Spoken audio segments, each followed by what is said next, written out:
Step into the incense and whiskey sanctuary with mindfulness enthusiasts and verified whiskey lovers, Mecca and Ashley, as they discuss all the random topics they love, from mindfulness to memes. This is Ashley. And this is Mecca.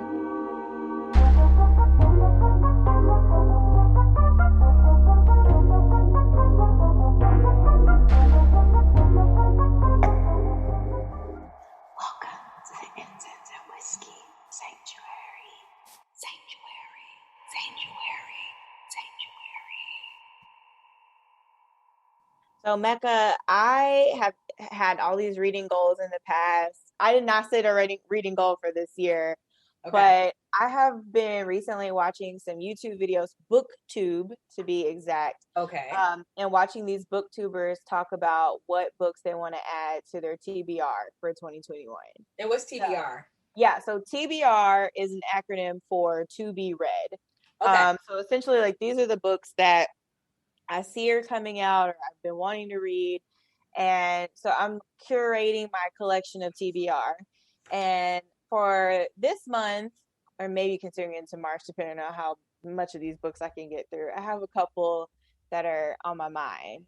So the first one I want to tell you about is called The Other Black Girl. Ooh. And I know, right? It's intriguing already. It doesn't come out until later in the year. I believe it comes out in either March or May. But it is by, I think it's Zakiya Dalila Harris is the author. And the book is about a girl named Nell who works for a publishing, she's an editorial assistant that works for a publishing company. And she's the only Black girl in the office. And another Black girl joins the office and she's excited. She's thinking she's going to have a new friend in the office, somebody she can relate to. I can relate. Things in the game change when the new girl becomes like the office favorite and Nell starts receiving threatening notes on her desk. So this goes left, it sounds like. Goes all the way left and it suddenly turns into what I think is a psychological thriller. So I thought this concept was so original, and having had the experience of being the only Black woman person of color in the office, I feel like I can relate. I hope I can't relate to the psychological thriller aspect of it. Right.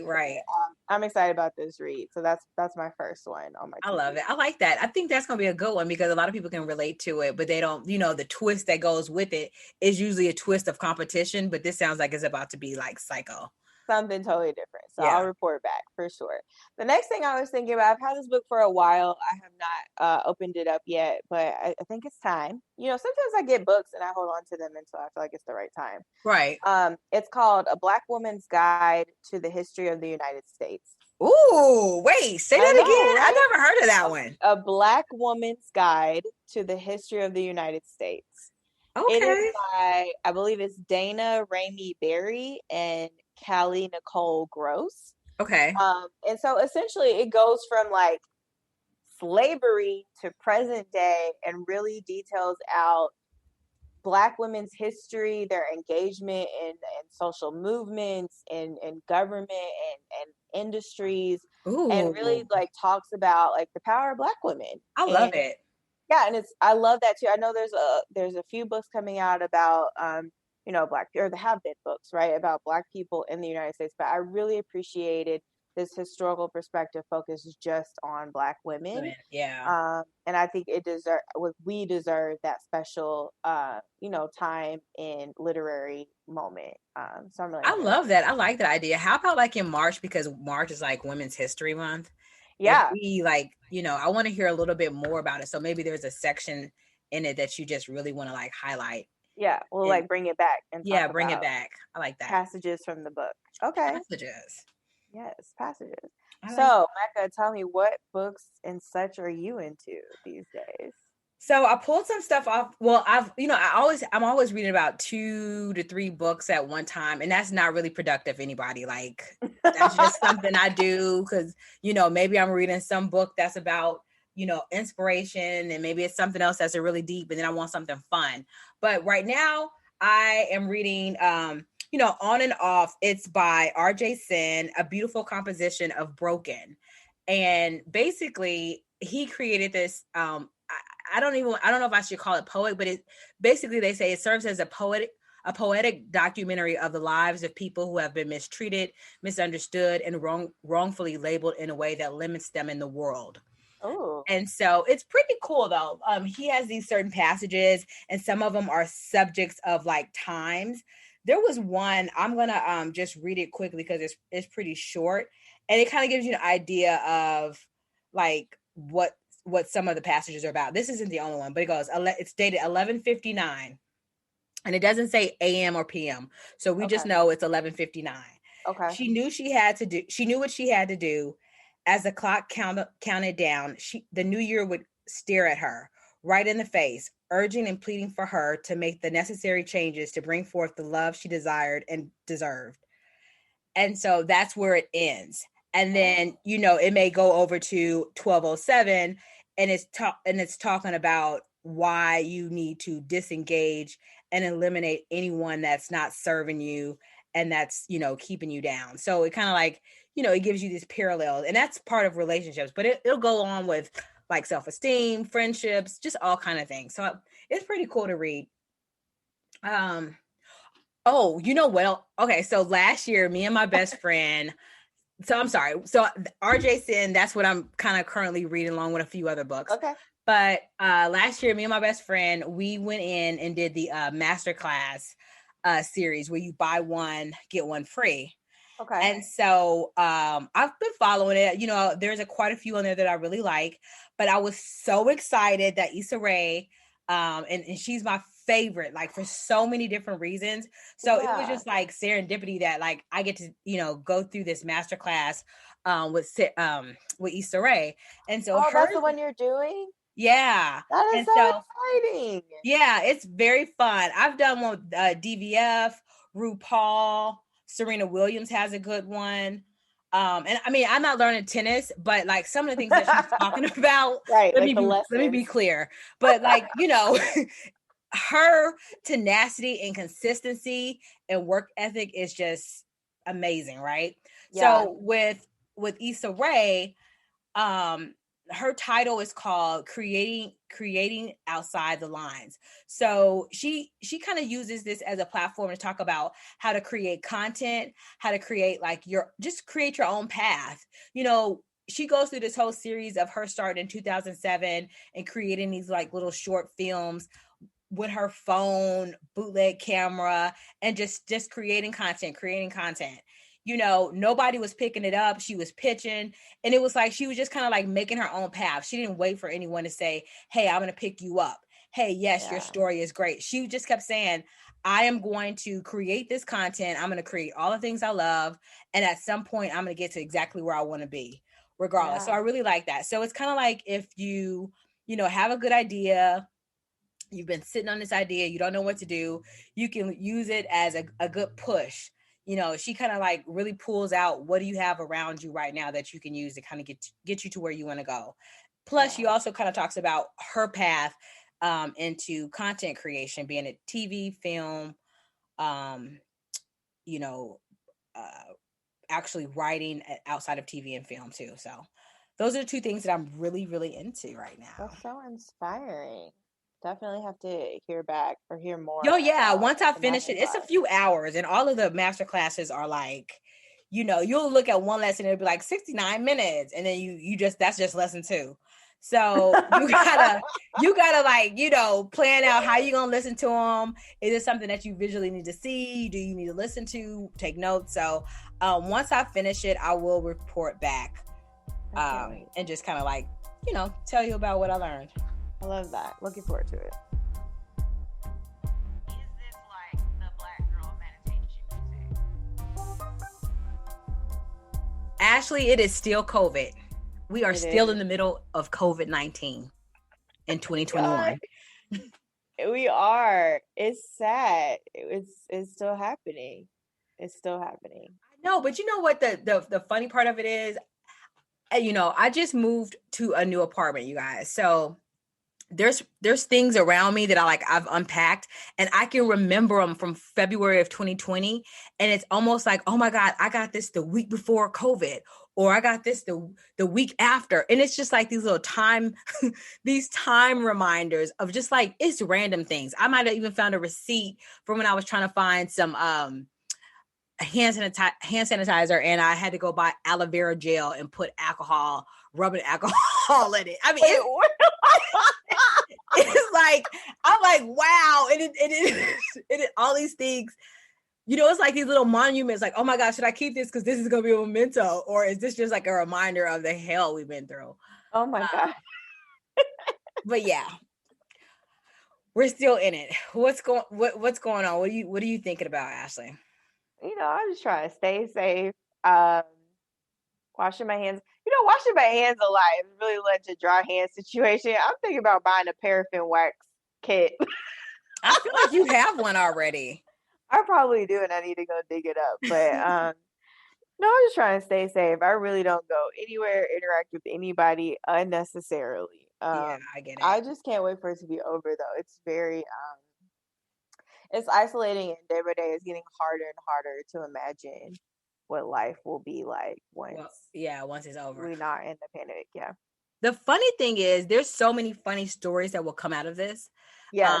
Things that we have that never made the news, things that are making the news, everything from what was happening in the pandemic to or during COVID when there was no vaccine to the point where now we have a vaccine. So there's going to be all these funny stories. I mean, and currently right now there's quite a few. Tell me what's going on. Okay, I'll tell you one. This I listened to this on NPR the other day. I thought it was like, what? That Philly against COVID. Is that what it's called? Philly fighting COVID. Basically, it's like the city decided to partner with this startup company that was going to facilitate COVID tests to older people, the people that were on there that was up next for the that was qualified as the next recipients of the vaccine. So it was basically some college students that created this company called Philly Fighting COVID. Mind you, they were a 9-month startup with no history of medical background. No medical background. No track record of providing any medical services anywhere. And they get the responsibility of overseeing part of the city's vaccine distribution. How the hell did that happen? Who was the spokesperson? Because I need that PR person. Okay. Who signed off on that? Right. I do know that they were to be paid $24 per vaccine they administered. What? Yeah. And so you can make a lot of dough then. Exactly. So I don't know exactly when it turned left. Let's say and definitely correct me if I'm wrong. At a certain point, it turned left, and this could be like week 3, week 4, week 5, but it didn't go on very long. It turned left, and the founder was like, "Oh, this isn't making me enough money fast enough. He started taking the vaccines home. What? People from the his team. You know, some people took pictures of him, and some people were like, wait, what's going on? And I'm thinking, I'm making this part up. Was he taking those vaccines home to like administer to his friends or to charge a higher dollar amount to other people that weren't qualified for it? Like, I have no clue, but some of his friends, I guess they're not his friends now, but they decided that like, hey, what you're doing is wrong. And they even went on record saying, hey, we saw him on Snapchat and all these different media platforms with the vaccines at his house. So on Snapchat though? What? That's what it said. It said Snapchat. And I was like, well, first of all, why is he using Snapchat? I thought that was over with. And to the point about are these his friends? I feel like you're a real friend when you tell somebody like, I love you, but this is wrong. Right. Oh God, you're right. I just had that conversation today. I had a friend. I can't get with this. I had a friend to be like, she was like, listen, I'm gonna give it to you straight, no chaser. I was like, you know what? And you love that. So yeah, maybe his friends was like, what you're doing is wrong. And he was like, and I'm going and for it. And then they said, anyway. now I'm about to put you on blast. Right. So, and you know, the council, a lot of the council members are still saying, how the hell did this happen? What did he say? What did he present that was so well that a goddamn city of Philadelphia would decide to go with these college students? That's just like me and you decided that we are going to be, you know, none of us, between both of us, none of us have any like medical background that we have administered. We go to the doctor. We're advocates for ourselves, but we can't. Are you kidding me? He had a good contract. He was like, I'm about to get this money. I'm perplexed Mecca's perplexed by this, y'all. I am. It's heated. So that's a funny story. Did you hear about the couple in Canada though? No, what happened? So there's this couple, I think they're from Vancouver. It's the former CEO of Great Canadian Gaming and his girlfriend who's an actress. Mm-hmm. They supposedly flew to this remote area up in Canada called Beaver Creek. There's like maybe 100 so people in this community, and they were like had these trailers and were administering the vaccine to this remote community. And this couple flew in just to get the vaccine. Wait. It's like so messed up. It's funny. Like, they were not residents of this place. No ties to it. Transported them, broke their self-quarantine. So they've been charged. Like, they broke their self-quarantine, flew themselves to this remote area in the Yukon in Canada to get the vaccination. Like, and did they get it? They got the vaccination, I believe. But why? What did they have a reason on why they felt like they needed to get it right? Like, I don't, does it matter? It doesn't matter. You're absolutely right, Ashley. It does not matter. I don't know why people do what they do. But this is like, people are jumping the line. Like, yeah. Oh my God. The girl, the Soul Cycle instructor. The Soul Cycle instructor in New York. She's really popular and like well known. She apparently posted on her IG like her getting, first of all, who was taking a picture of her while she was getting the damn vaccine. So she takes this picture and she's like, thanks to all my friends helping me fill out the paperwork. She listed their names that all helped her. Basically, I want to be safe for the community. What community? Soul Cycle not open, is it? Teaching remotely right now, right? Yes. But the gag is, Ashley, she told them that she was an educator. That's how she jumped in line. She told them she was an educator, all while, you know, they're having an issue trying to get actual teachers that teach students to learn in this world, in the actual classroom, right? A spinning class, to get them their vaccines. I mean, you know, IG dragged her for filth. That's wild. She had to cut her comments off. She should have thought. I mean, what did she think was going to happen? Posting. I don't know. And then she like put out this apology and basically was like, I don't know what I was thinking. This is why you gotta keep your business off Instagram. Right. I mean, like, not everything needs to be a post. Right. Because I'm like, what were you thinking, lady? She wasn't. Clearly I'm gonna tell you what her post says now. I want to apologize from the bottom of my heart for my recent action in receiving the vaccine. I made a terrible error in judgment, and for that, I'm truly sorry. Well, hell, she still got to go back and get the second dose, right? you ain't that sorry because you're gonna go. Dang, that's real funny. But yeah, I don't know. It's some comedy going on out here. That's for real. All right. You know what though? Like COVID, we got COVID going on, but it's still Black History Month. Black History Month. Absolutely. Happy Black History Month, Becca. Happy Black History Month. Happy Black History Month, Ashley. I think it hits different this year. Yeah. Oh, for sure. It is real different this year. But you know what's not different though is these Black History Month memes. Oh, give me a couple of them. Hilarious Black History Month memes. I saw one the other day that was like, prepare yourselves, all the ignorant, all the ignorant Black History Month posts are about to come out. Like basically these people acting like allies are gonna be saying anything. Everything doesn't make any sense. I was like, dang, that's true. You gotta prepare yourself for some, you know. But there's so many people out there that's teaching allies how to communicate that want to be supportive, but how to do it in an effective way. So if, hopefully they are listening to them and we need taking some cues. We need that. And then I saw another one that's like, you know how somebody will ask you to do something and you'll be like, in a pandemic though? Yeah. So this man said he was going to replace that statement with during Black History Month. And I was like, I ain't never felt nothing more seriously than I felt that one. Wait, you know what? You know what? People do get real crazy about this month. Like, oh, you late for work. Yeah, but it's Black History Month. I got stuff to do. Listen, you know, you cut it in front of back. me. Yeah, but it's Black History Month. Come on. I'm going to try it. You go, you replace it in a pandemic? Yeah, let's go shopping in a pandemic. Yeah, I get it. Okay. So if you replace it with, but it's Black History Month, then you got to tell me how you use it, Ashley. I need a good laugh.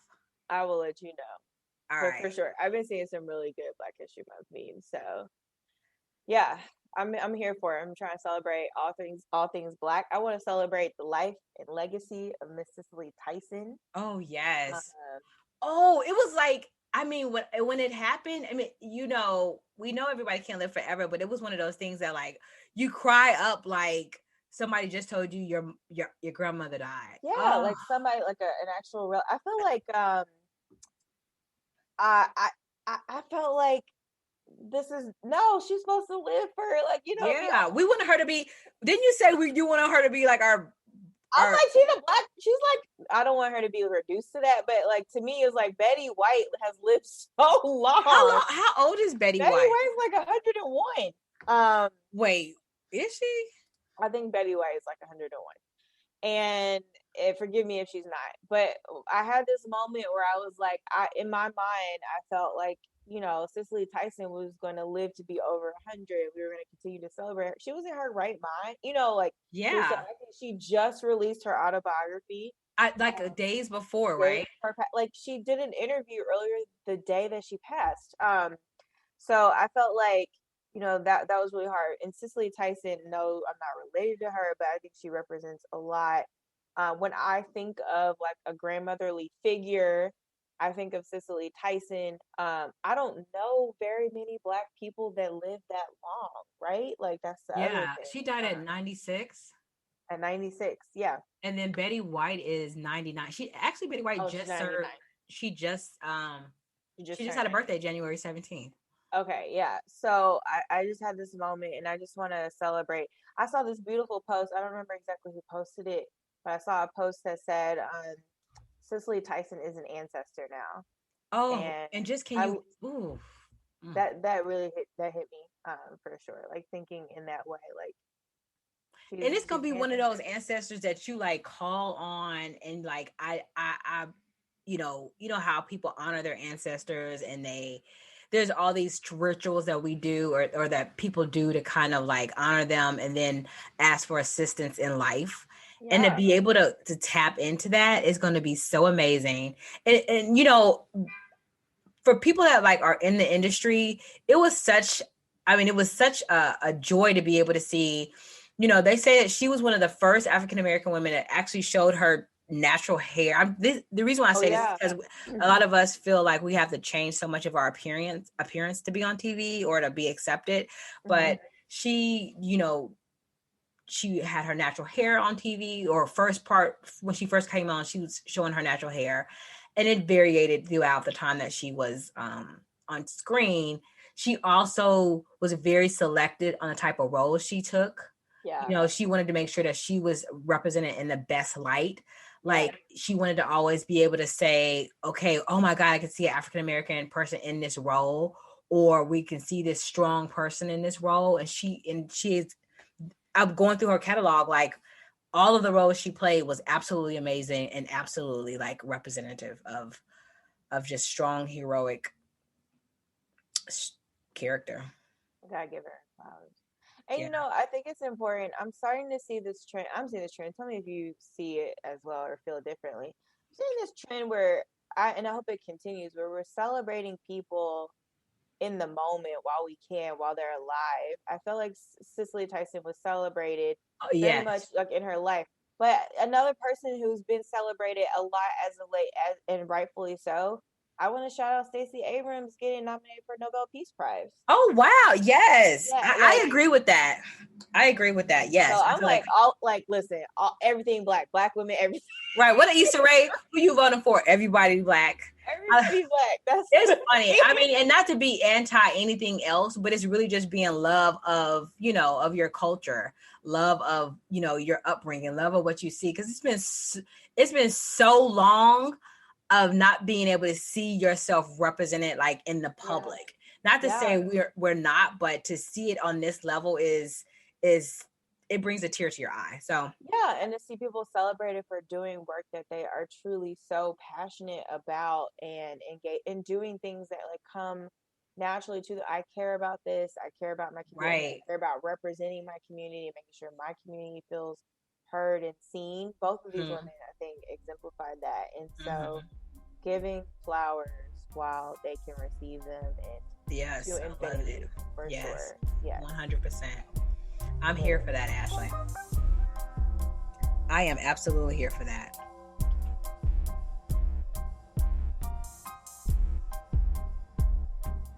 Is this like the Black girl meditation music? All right, Mecca, I got a whiskey cocktail recipe for you. Are you ready? I could use a good whiskey cocktail on this snowy day. So we're going to credit this one to the Black Bourbon Society. They designed this one. It's called the Black Manhattan. Ooh. Twist on the classic Manhattan drink. Okay. So this would call for 2 ounces of bourbon, 10 ounces of Amaro, and 2 dashes of bitters, and a cherry for garnish. Get your little shakers out, mix it all up, garnish it with a cherry, and you got yourself a Black Manhattan. Ooh, that sounds cute. So what makes it black? I think it's the liqueur. The liqueur. Okay, it makes it darker. Yeah, okay, it makes it a darker color. Okay. But yeah, you got your drink. It's time for a story. Mecca, you got a story for us? I have a story. I have so many stories. It was so funny because I was like, I need a good funny story. And my cousin, you always got somebody that the minute y'all see each other, y'all laughing. It ain't nothing happened, but you start laughing because you see each other. And sometimes me and Ashley are like that, you guys. Like, that's true. I haven't even said anything yet, and like I'm already keying it up. But I was like, oh, I need a story, and she just was like, oh, here you go. And one of the ones that stuck out that I'll share now because it's so fitting in this very cold, like snowy day is, sometimes, if you have an older apartment, this happened years ago. She was living in New York. I was living here in Chicago, and she was visiting me. And I had a very small studio apartment. And I wanted to make sure the apartment was warm. We was getting ready to go. We had been out all night, hanging out like in Milwaukee up north, just, she's tipsy, sleepy. So we get back to the house. I'm like, okay, my heater only really heats the bathroom because it was one of those. It was so janky. It was like the radiator was only in the bathroom. Okay. It was, and I guess because the apartment was so small, they thought that would heat up the entire apartment. But it just really didn't work. It didn't really work like that. So sometimes I turn on the oven to like heat up the apartment. Yeah. Well, I turned on the oven and we ended up falling asleep. No. Yeah. So we fell asleep, and let's say 4 hours, it could have been 3 hours. I don't know. I don't really know. Into the sleep. I mean, I woke up and I felt like, I've never had a sunburn and I don't know what that feels like, but I felt like I was cooking. Because my skin was hot, and we both woke up at the same time. And so usually when I sleep very deep. So if something startles me, I'm straight up and I'm like, what? And so she jumps out of the bed, and all I hear was, oh my God. And I was like, oh my God. I'm like, are you alive? Are you alive? Are you alive? And she's like, and I'm legit serious. This isn't like, I'm like, are you alive?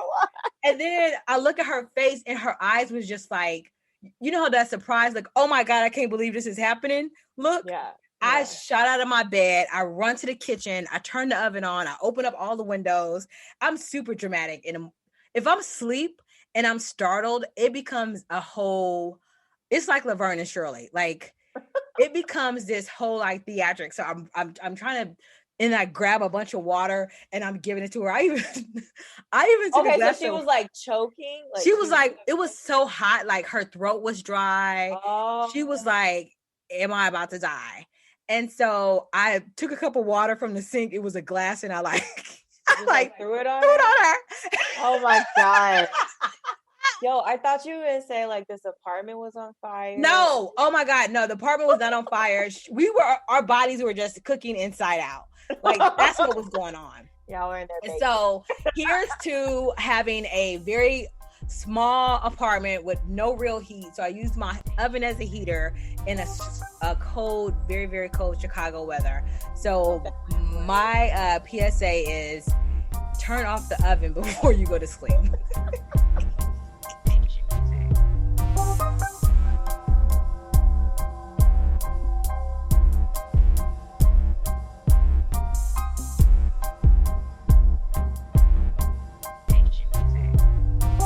Catch us next time on Incense and Whiskey.